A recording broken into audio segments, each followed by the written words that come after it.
Life purpose हा असा विषय आहे ज्या विषयामध्ये आपण आपल्याला जेव्हा सुरुवात करायला मिळते तेव्हा आपल्याला जे दिसत असतं ते बाकी कोणालाच दिसत नसतं. म्हणजे जर तुम्हाला वाटलं की मला लोकांना खूप मदत करायची आहे आणि मला लोकांची दुःख बाजूला करायची आहेत आणि यासाठी खूप मला दिवस रात्र काम करायचं आहे, तर पहिल्यांदा ही 1500 रुपये तुम्हाला भेटतील की किती बावटसारखा विचार करतोय सांगणारी. बावटसारखा विचार करतोय सांगणारी लोकांना मदत करायची, कशाला लष्कराच्या भाकऱ्या भाजायच्या, तुझं कर, तुझ्या घरातलं सांभाळ, बाकीचं ते बघून घेतील. आणि तुम्हाला जे तुमच्या आतमध्ये देऊन पाठवलंय त्याच्यावर जर तुम्ही काम नाही केलं तर ते आयुष्यभर तुम्हाला बसू देत नाही. तरीही काम नाही केलं तर ते तुम्हाला हॉन्ट करतं, ते पिसाळतात तुम्ही की आतमध्ये काहीतरी आहे, बाहेरनं सगळं छान आहे पण मिसिंग पीस सापडत नाहीये. काहीतरी करायला आलोय पण ते करायला मिळत नाहीये.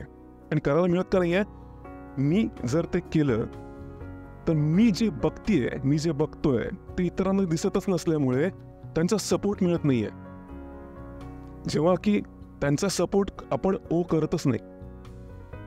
म्हणजे काय, भगवद्गीतेमध्ये लाईफ पर्पजला किंवा पर्पज ऑफ लाईफला स्वधर्म म्हटलंय.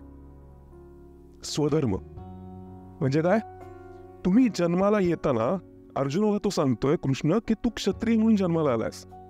आणि तू काय सांगतोय, तू क्षत्रिय म्हणून जन्माला आलास पण तू पळून जायचं आणि संन्यास घ्यायचं म्हणतोयस. तुझा जन्म क्षत्रिय म्हणून आहे, प्रॉब्लेम हा नाही, तू पळून जाशील, तू जाशील जंगलात.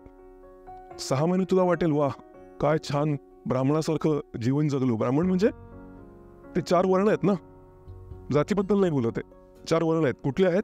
ब्राह्मण, क्षत्रिय, वैश्य, शूद्र. ब्राह्मण त्याचा अर्थ सेल्फलेसली इतरांसाठी काम करणारा वर्ग. ब्रह्म आचरण, ब्रह्मदेव जसं आचरण करेल त्याच्या सिंहासनावर बसून तसं जो आचरण करू इच्छितो.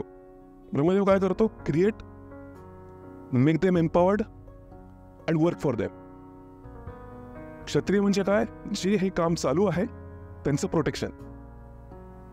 वैश्य म्हणजे काय, त्या संपूर्ण रिजनला जिथे हे काम चालू आहे त्याची प्रॉस्पेरिटीची जबाबदारी ज्या वर्गावर आहे. शूद्र म्हणजे काय, हे सगळं काम एक्झिक्यूट करणारा, आपल्या शरीराचा वापर करून जो उदरनिर्वाह करतो तो क्षुद्र. असे 4 वर्ण आहेत. अर्जुन काय म्हणतो, मला ब्राह्मण व्हायचंय. कृष्ण काय म्हणतो, तू क्षत्रिय आहेस, तू प्रोटेक्ट करणार आहेस, तू ब्राह्मण नाही व्हायचं. कारण तू जर प्रोटेक्ट नाही केलं तर प्रजेला प्रोटेक्ट करणार कोणी नाहीये. तू असा विचार केलास का की मला तुला राज्य का द्यायचंय? तू होणारा राजा असून सुद्धा तुझ्या बायकोचं वस्त्रहरण करणारा जो आहे, जो दुर्योधन आहे, तू खुर्ची सोडलीस ना तर तू फक्त खुर्ची नाही सोडणार, तो येऊन बसणार.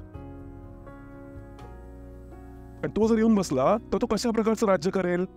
जर होणाऱ्या राजाच्या बायकोला सोडत नाही तो, तर प्रजेचं काय करेल तो? त्यांनी खुर्चीवर न बसण्यासाठी तो खुर्चीवर बसणं आवश्यक आहे, म्हणून तो पळून नाही जायचं. आणि तो पुढे काय सांगतो कृष्ण की पळून नाही जायचं कारण तू गेलास ना, तू गेलास जंगलात, 6 महिने जाशील, संन्यास घेशील आणि 6 महिन्यानंतर तिकडची झाडं तोडशील, त्याचं धनुष्यबाण करशील आणि वाघ आणि सिंह मारत बसशील. आहेस तू क्षत्रियच, तिथं शांत बसणारच नाहीस तू. आतमध्ये रक्त आहे क्षत्रियाचं. 6 महिने तुला वाटेल की मी संन्यास घेतला आणि पळून गेलो युद्धातनं, पण तुझा स्वधर्म हा तुझ्या बरोबर तू घेऊन जाणार. तिकडे प्राणी मारत बसणार, तिकडचे तू जंगली बिल्ल मारत बसणार, तिकडचे आदिवासी मारणार. त्यापेक्षा 6 महिन्याच्या आधीच मी सांगतोय, स्वधर्म पाळ आणि अन्न मार. स्वधर्म. तुम्ही कोणाचं प्रोडक्शन आहात? तुमचं फेल्युअर हे कोणाचं फेल्युअर आहे?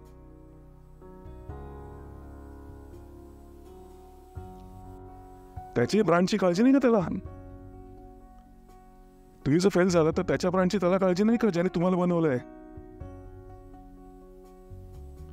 मग जर त्याच्या ब्रँडची त्याला काळजी आहे तर त्याच्या ब्रँडची काळजी असताना तुमचं सक्सेसची जबाबदारी तो का नाही घेणार? त्याला काही नियम आहेत जे मॅन्युअल मध्ये असतात आणि आपण मॅन्युअल नेमकं वाचत नाही. कोणी वाचली भगवद्गीता? किती जणांनी वाचली भगवद्गीता? हे आज जे बोलणार आहे ते सगळं भगवद्गीतेमध्ये अवेलेबल आहे. फक्त भगवद्गीता ही आपल्याला वय वर्षे 70-80 नंतर वाचायची असते असं कोणीतरी सांगितलंय. तर बघा, कृष्णाने अर्जुनाला लढायला का सांगितलंय? 70व्या वर्षी जाणून करणार काय तुम्ही? 70व्या वर्षी मला कळलं, आता कळलं का लढायला सांगितलं. चला, कुठे?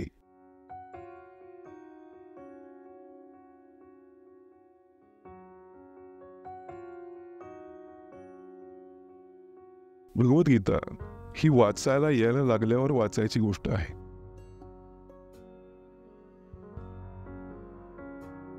सत्तराव्या वर्षी आपल्याला जेव्हा रिअलायझेशन होतं की आपल्याला काय करायचं होतं, भगवद्गीता हे पण सांगते की तयारी कशी कर पुढची आहे. त्या संपूर्ण वर्षांमध्ये कशा प्रकारे तुझी वर्ष तू इन्व्हेस्ट कर ज्याच्यामुळे तुझ्या असलेल्या स्वधर्माला त्याचे बेनिफिट्स होतील.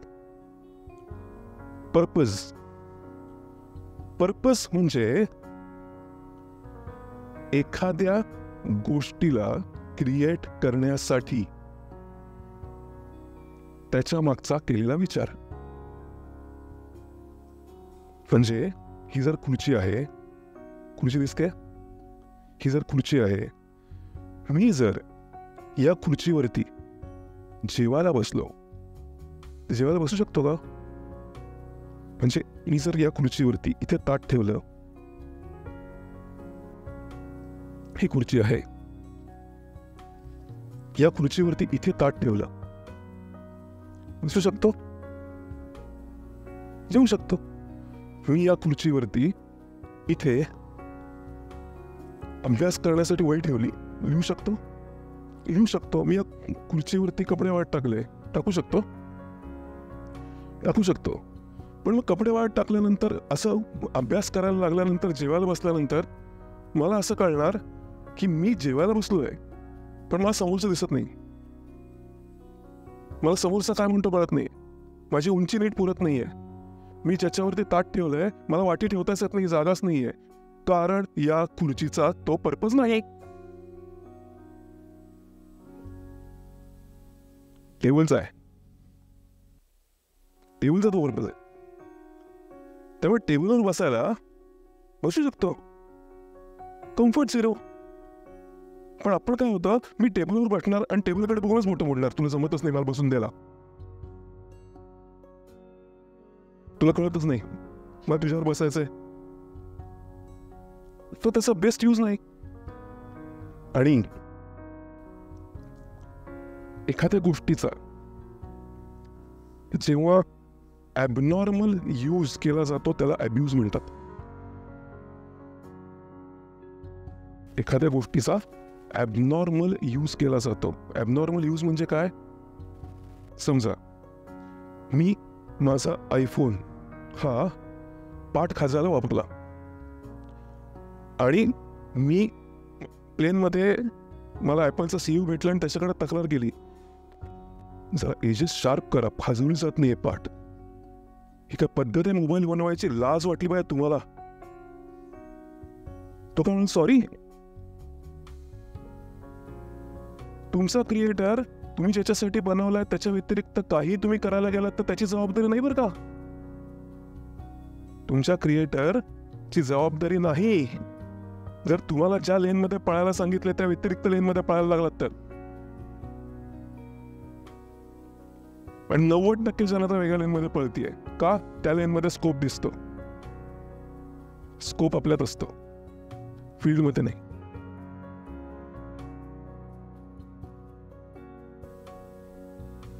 आपण एका फील्डचा स्कोप घेऊन जन्माला आलेलो आहे.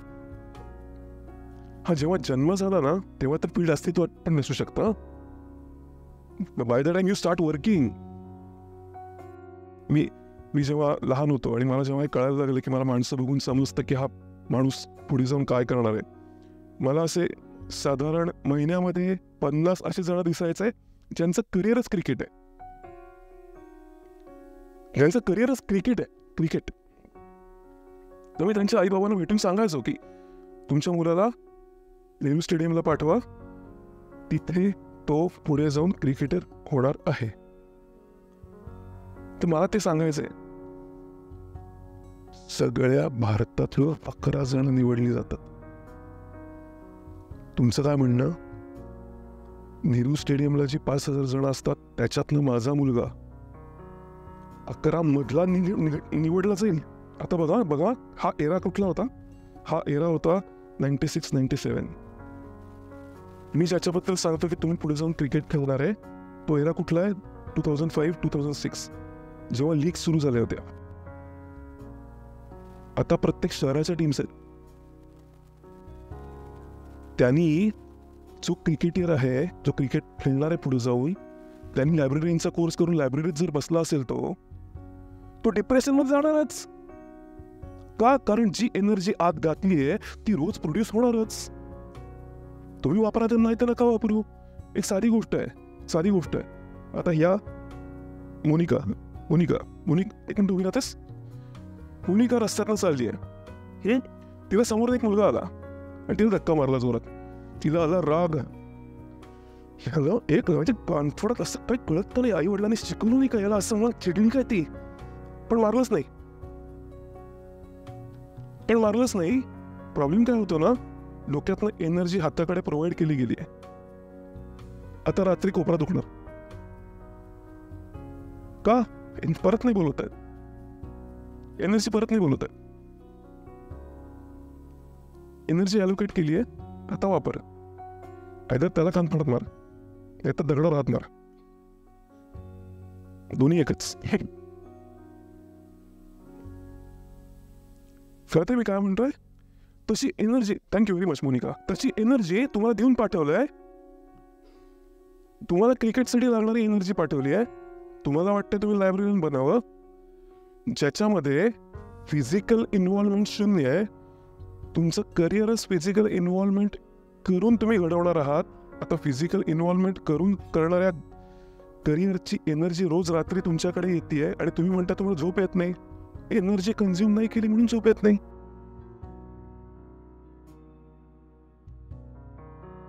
माझ्या सोसायटीमध्ये पूर्वी एक साधारण 4-5 वर्षाचा मुलगा राहायचा.